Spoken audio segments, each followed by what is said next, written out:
निकाय चुनाव टालने की कोशिश में जुटी हुई है। कांग्रेस का कहना है कि बीजेपी इस कोशिश में जुटी है कि नगरीय निकाय चुनाव को कुछ समय के लिए आगे बढ़ाया जाए।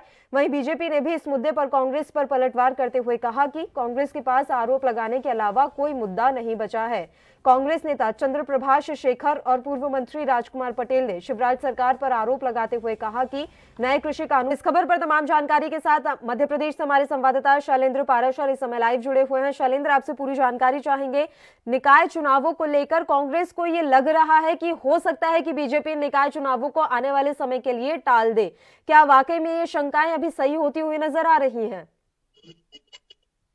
जी बिल्कुल, पहले भी बता दूंगा कि लगातार जिस तरह से कांग्रेस मुद्दा उठाती नजर आ रही है और मध्य प्रदेश में आरक्षण सूची भी जारी हो गई और इसके बाद निकाय चुनाव की भी चुनाव आयोग घोषणा करने की तैयारी भी कर ली है। तो अगर दूसरे पहलू पे हम यहाँ बात करें तो कांग्रेस द्वारा जिस तरह से आरोप लगाए जा रहे हैं निकाय चुनाव बीजेपी द्वारा टालने की बात सामने आ रही है, तो लगातार सीएम शिवराज सिंह चौहान यहाँ पर मंत्रिमंडल की कैबिनेट बैठक ले रहे हैं और तमाम विभाग की समीक्षा बैठक कर रहे हैं और मुद्दों पर जिन मुद्दों पर कांग्रेस घेरती नजर आ रही है उन मुद्दों को पुख्ता और उनकी समीक्षा को लेकर तमाम यहाँ प्रतिक्रिया सामने आ रही है। लेकिन यहाँ पल्लवी, अगर दूसरे पहलू पे हम बात करें तो यहाँ पर कांग्रेस द्वारा जिस तरह निकाय चुनाव को टालने की बात सामने आ रही है, तो यहाँ बीजेपी की ओर से कोई प्रतिक्रिया सामने नहीं आई है और ऐसा कोई भी कदम नहीं रखा गया है कि जिसके चलते निकाय चुनाव में देरी या विलंब की बात सामने हो चुकी।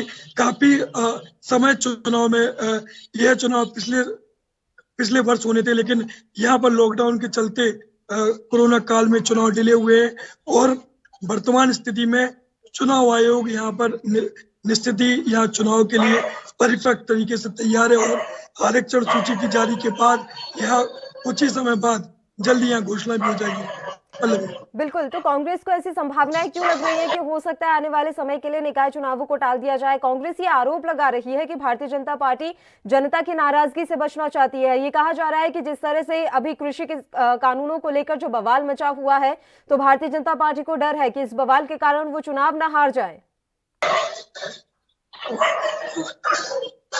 देखिए पल्लवी, साफ तौर पे कृषि केंद्रीय मंत्री नरेंद्र सिंह तोमर मध्य प्रदेश के हैं और साथ ही साथ अगर कृषि कानून को लेकर जिस तरह से लंबे समय से जारी है बॉर्डर पे आंदोलन की अगर बात करें तो मध्य प्रदेश में दूर दूर तक किसान आंदोलन नजर नहीं आ रहा। तो इस बार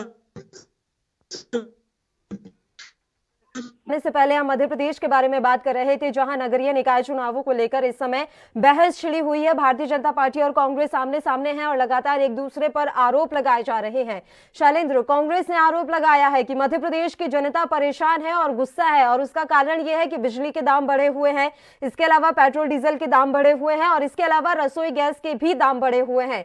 लेकिन बात पेट्रोल डीजल की करें तो सेस हटा दिया गया है, तो अब अपने आप मध्य प्रदेश में पेट्रोल डीजल के दामों में कमी आ जाएगी। बिजली के बढ़े हुए दाम और रसोई गैस के बढ़े हुए दाम क्या वाकई में असर डालेंगे? जी बिल्कुल पल्लवी, मध्य प्रदेश के ऊपर फैसला भी लिया गया कि क्रय मूल और विक्रय मूल दोनों में यहाँ पर जो विक्रय मूल पे 1 पैसे की यहाँ छूट दी गई है और विक्रय कर जो कि उपकर के नाम से भी जाना जाता है उस कर को भी कम करने की बात की गई है। तो यह साफ है पल्लवी की लगातार पेट्रोल डीजल के